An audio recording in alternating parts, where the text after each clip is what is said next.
Eastern Time.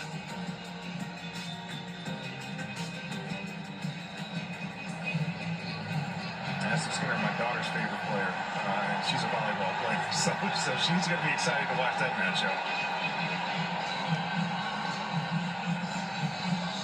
Well, Georgia trying to close this one out, get ready for their rivalry game next weekend right here in Athens against Georgia Tech. They'll play that game next year down at Mercedes-Benz Stadium. A little change up. Bigger venue. A little bit. just a few seconds ago, the game was delayed because of something. I don't know what it's for. That one to the turf. Big man getting up. In fact, I think he got too much air. Dare I say that for a big guy over 300 pounds?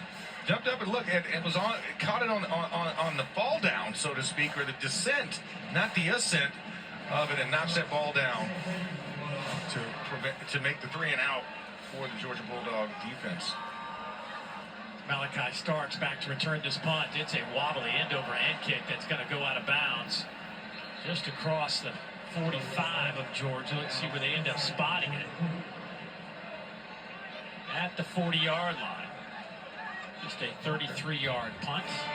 That's where the Dogs will have it. 7:55 to go in the third quarter. But interesting that next year's game, Georgia Tech decided to take their home game and move it to Mercedes-Benz Stadium. Obviously a bigger venue than what they have down at the Flats. But Georgia Tech is not going to be an easy kind of Saturday afternoon for this Georgia team. I mean, they've got to really take care of their business. They want to stay in this college football playoff race. And especially today, after the day you've had in the first half, and UMass showing them that you can run the football on this team, they got to do a better job of tackling before going to that Georgia Tech team, because they're tough and physical at the point of attack, just like this UMass team. And I would say their bodies are a little bit bigger than UMass's lineup. Nitro Tuggle can't hang on to that pass. The young man who Kirby Smart said is just a guy that's got so much talent. Very excited about the prospects of him moving forward. Out of Indiana. Had a couple of catches last week against Tennessee. Kind of burst onto the scene.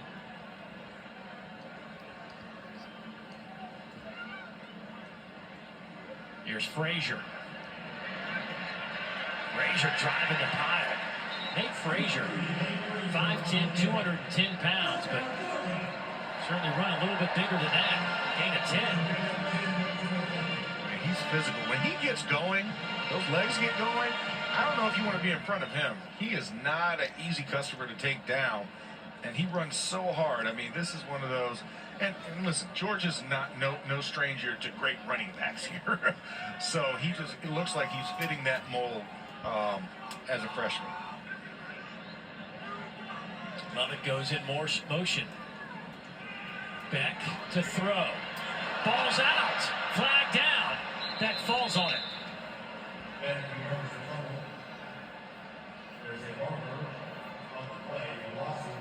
Flag went in. There is no foul on the play. Second down. That's a loss of 10.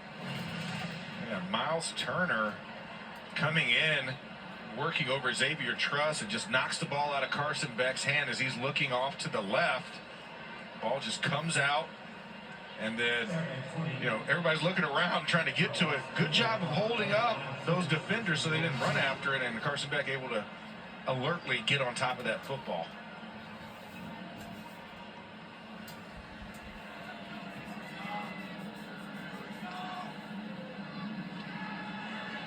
Beck underneath Frazier. Back to midfield. It's a gain of 11, so that'll bring up a third down and 9. Big thing, don't try and go for the home run. Just get some of that yardage back and make it a little bit more manageable. So you throw the check down to the freshman Frazier.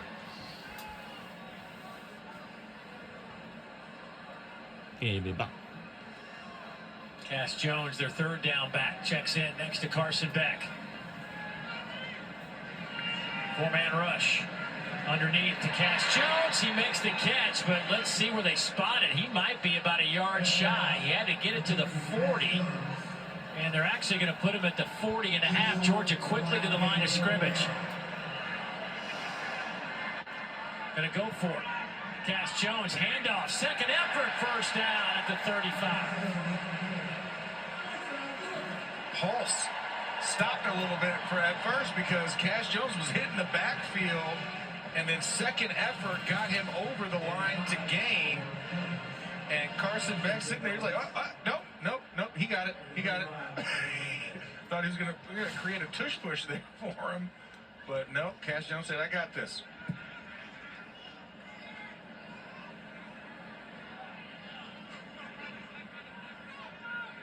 It's always my concern, Dave, when you run shotgun fourth and short plays. Love being under center in those moments. Shotgun here on a first down. They'll hand it to Frazier. Not much working there. Giles makes the tackle. I know that's one of the great debates among college football fans when they sit there and watch short yard situations and teams stay in the shotgun and they get stopped, and it's like, why are we in the shotgun? Well, and talking to defensive players, that's what they say, like especially edge outside linebacker type. So like, I love it when teams go in shotgun because once that running back declares to one side or the other, I know I've cut half of the potential plays that you're going to run out of my mind, so I can focus in a little bit more.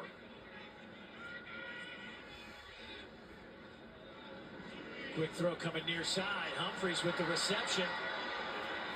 He'll get it close to the 25, right on the 25. Brought down there by St. Gordine, and that will be a Georgia first down. Yeah, London Humphreys threw a little shoulder in there because he was contacted short of the line to gain, and that little shoulder shiver he gave the defender, gave him that extra yard he needed to get across the line.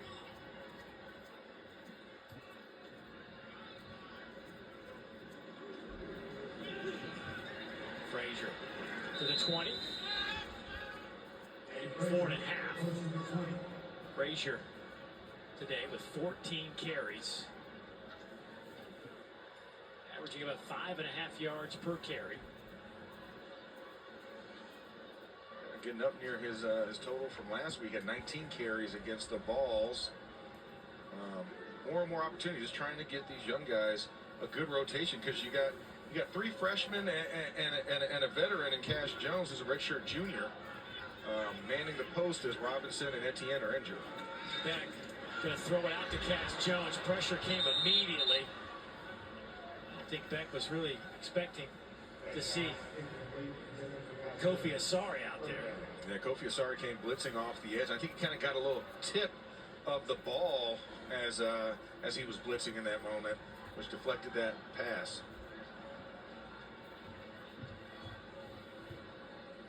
Third down. 3 minutes remaining here in the third quarter.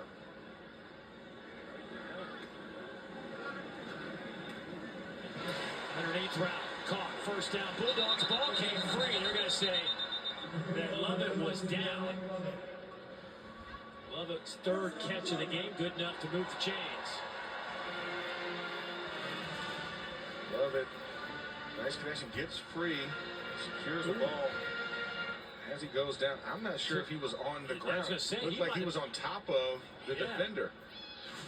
Georgia still recovered, but at the same time, I don't know if that was not a fumble.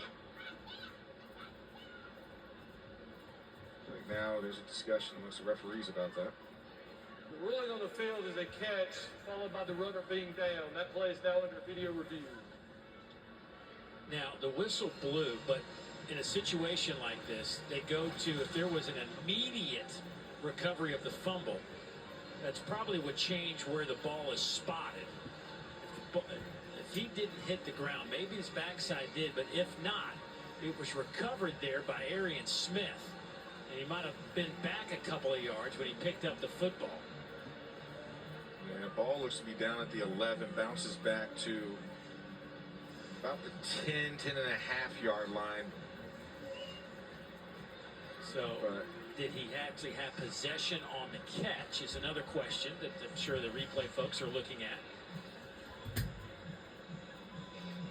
Yeah, so really want to see, did he catch it? 1-2 football move. here going to the ground. Now, on the reverse angle, it showed the ball was moving as he was kind of spinning around going to the ground.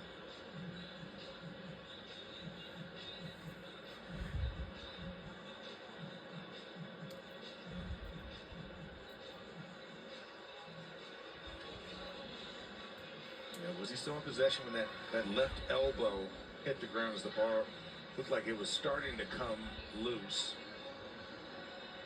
A lot to look at on that play. Got about 6 different views up there on the Jumbotron showing the same exact thing.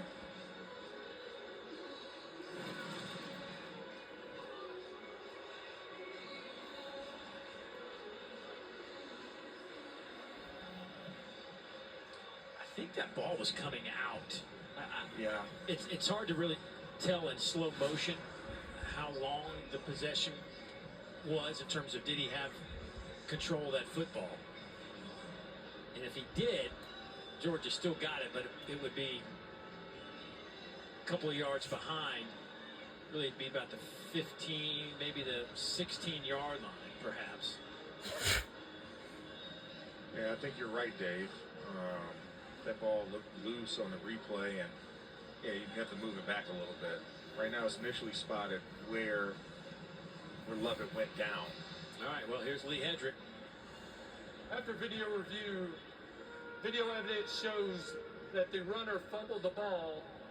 The player immediately recovered it by the offense. He recovered it at the 16-yard line. It will be 4th and 1 at the 16. So that was a substantial review. What? You're UMass. Now you got a chance. Georgia probably keep their offense out on the field. Now you got a chance to get a 4-down stop. Which would be huge for UMass because they have not necessarily fared well in the red zone against Georgia thus far in this game. And on the previous short yardage play, they did get in the backfield. They did get penetration. They just couldn't stop Cash Jones on the second effort as he exploded through to get the first down. So interesting decision on a play call. You wonder if you go a play action in this since you ran a run the last time. See if you can get something across the middle. Maybe one of your big tight ends. They've been involved in this game kind of sporadically. You've seen the wide receivers being the lion's share of catches as normal in the Georgia game. But I would love to ID like a Lawson Lucky or an Oscar Delp in this situation, or even a Ben Jurasic. 10 different receivers have caught a football today for the Dogs. 7 of them, though. Excuse me, 6 of them have 1 catch. See what the Dogs go with here on 4th down and a yard from the 16. Nate Frazier's your tailback. Back under center. Quarterback keeper Carson Beck sticks his nose across the 15, and he'll have the first down. There you go. Get under center and just grind it out behind the big boys. Trust your fat guys. Trust your fat guys. You can say that. I can't. Yeah, I can. As a hog molly, you got to enjoy those moments because you get to get in a 4-point stance and root hog some guys. Stop all the fancy shotgun. Let's run a couple of motions here. Yeah. Just snap it and go forward. So 1st down and 10, right where we were just a moment ago, as a matter of fact, before we had the replay and whatnot. So 1st down and 10, Georgia. Frazier left side again, quick feet, touchdown. Yes, touchdown, George.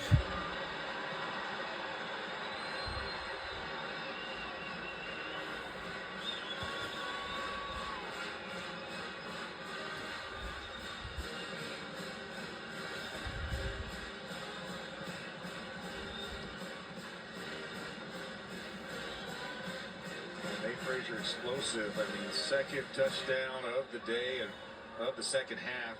He just runs so hard, man. It's fun to watch him just run. When he gets the ball and he gets ahead of steam in a decision, he's tough to stop.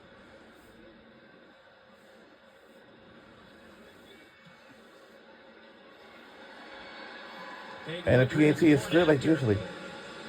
Georgia's opened this one up now. 45-21. Been impressed with old Nate Frazier today, the youngster. Just a little outside zone. Nothing special, nothing to see here, except for number 3 getting into the end zone once again. Not a modern-day high school in Compton, California. Made his first start against Tennessee last weekend. Became the first Georgia true freshman to start a game since Nick Chubb back in 2014. Sony Michel also got a start that year in 2014. How about that backfield with Sony Michel and Nick Chubb?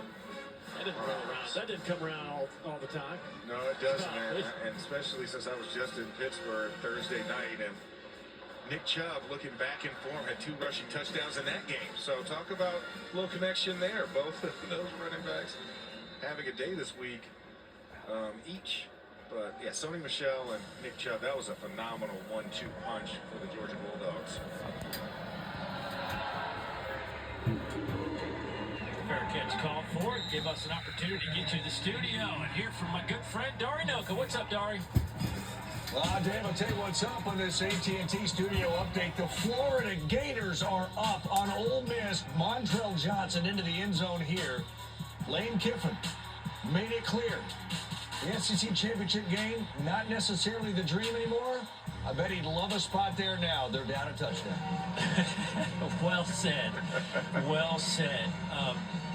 He even said a couple of coaches have spoken about that same issue. But yes, the college football playoff is a grand scheme, big picture thing. But in this league, that game means something. And I don't know. He's been in this league long enough to know that's probably a comment you don't really want to make. No, and then, of course, to then have this score be the way that it is right now afterwards. I mean, you played this game. You know what it's all about to go to Atlanta. Yeah. Oh, how about this? Oh!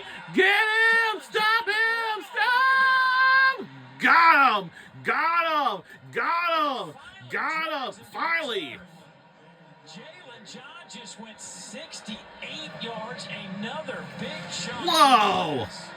What a play! Counterplay that And he's just running away! the backdoor Jalen John is stepping the hole back to the left side. Wow! And he almost hit. Heck of a play. The Minutemen are not going away. They're saying we're more than a minute right now. Dude. We're going to get our time here and playing one heck of a game against the Georgia Bulldogs right now. John stays in at running back. Hairston, your quarterback. What you thought? A lot of motion. Hairston keeps it, minute to 5, and dropped there. Big hit from Everett again. Good job by Elliott to Everett to stick that play, because Hairston is reading that play. That's a double option or a read option play. No. In the belly. As soon as you see We're it, under a minute to go. This is it. Pull it and try and go out the back door. For the third quarter. When we get back, time in the fourth and in the last quarter. We'll be up next. Exclusive with the opportunities. UMass does not have to. And once the time winds out, they're going to break this huddle, and he's going to call timeout. I think the game clock actually. is it? Oh, wow. The way that looked, that the game clock was a half a second ahead of the play clock. I'm surprised he just used a timeout there. Obviously, in a game like this, 45-21, I mean, you could say it doesn't matter, but maybe it does. You don't ever know. Yeah, well, I think it matters for them. And, I mean, you look at the clock, and, yeah, it was not looking. Well, the game clock is a little bit ahead of the play clock. Yeah, so, I mean, you technically could have went, but I guess you didn't want to risk it. It ended up being 2nd and 10 if the referee does see it as a 0 before he sees the triple zeros. So, err on the side of caution. Here at Sanford Stadium in Athens, Georgia. You can't take the touchdown. You can't take the timeouts with you. And, No. and at the point in this game, you're down 24 points. I don't think you're going to be calling timeouts the last 2 minutes to try and get a game-winning drive. And Let me say this about Shane Montgomery and the job that this staff, Keith Padinsky, the defensive coordinator, acting defensive coordinator, these guys have kept this team certainly focused this week on the road at Athens, putting up a decent fight here, trying to stick another one into the end zone. 2nd down and goal. Trying that shovel pass again. Oh, no, you don't. Oh, man, we're so close. Michael Williams and Xavier McLeod. Wow. Wow. Covered up front by Benjamin Roy at the center. All right, that will do it for the third quarter. So when we get back, fourth and the last quarter will be up next. Right after this. Lead by 24 points.